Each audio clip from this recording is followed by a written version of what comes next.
Welcome to NS TV. నేను రాజీవ్. ముందుగా headlines చూద్దాం.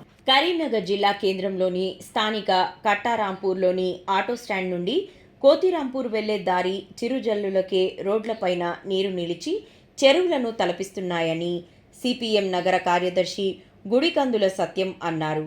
సిపిఎం నగర కమిటీ ఆధ్వర్యంలో పాడైన రోడ్లపైన చేపలు పడుతూ వినూత్న నిరసన కార్యక్రమం చేపట్టడం జరిగింది.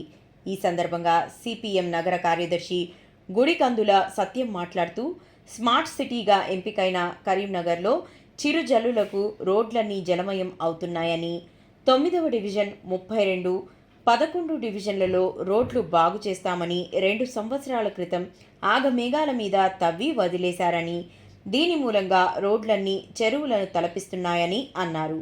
స్థానిక కట్టారాంపూర్ ప్రజల ఓట్లతో గెలిచిన ప్రజాప్రతినిధులు రోడ్లు బాగు చేయడంలో నిర్లక్ష్యం వహిస్తున్నారని ఆవేదన వ్యక్తం చేశారు.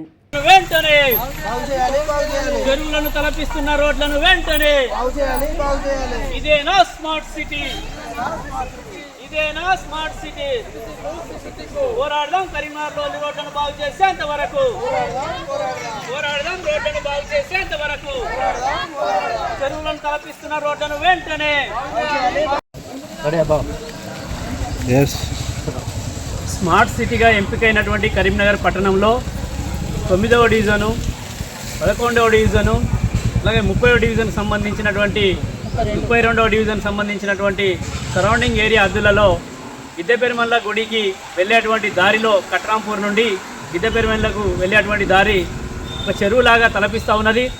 దీన్ని నిరసిస్తూ సిపిఎం నగర కమిటీ ఆధ్వర్యంలో చెరువులో చేపలు పట్టిన రీతిగా వినూత్న కార్యక్రమం చేపట్టడం జరిగింది.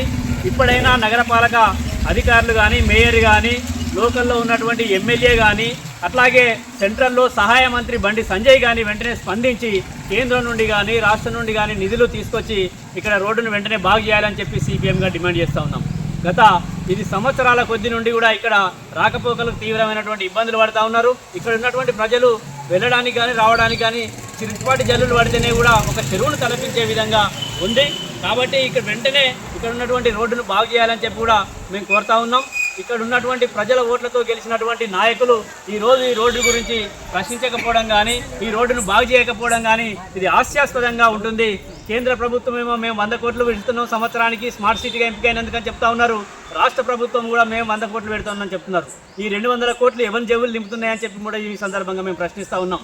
అంటే కార్పొరేటర్లు కానీ, కాంట్రాక్టర్లు కానీ కుమ్మక్క అయిపోయి ప్రజలకు చెందవలసినటువంటి సౌకర్యాలను చెందకుండా వాళ్ళ జేబులు నింపుకుంటున్నారా అని చెప్పి కూడా మేము సూటిగా ప్రశ్నిస్తున్నాం. వెంటనే తక్షణమే ఇక్కడ ఉన్నటువంటి రోడ్లను మరమ్మతు చేయాలి, వెంటనే ఈ రోడ్లను బాగు చేయాలని చెప్పి కూడా మేము సిపిఎంగా డిమాండ్ చేస్తున్నాం. లేదంటే ఇక్కడ ఉన్నటువంటి స్థానిక ప్రజలందరినీ ఐక్యం చేసి ఈ రోడ్డును బాగు చేసేంత వరకు, కొత్త రోడ్డు వేసేంత వరకు కూడా పోరాటాన్ని ఉధృతం చేస్తామని చెప్పి కూడా ఈ సందర్భంగా హెచ్చరిస్తూ ఉన్నాం. గుడికందుల సత్యం, సిపిఎం నగర కార్యదర్శి.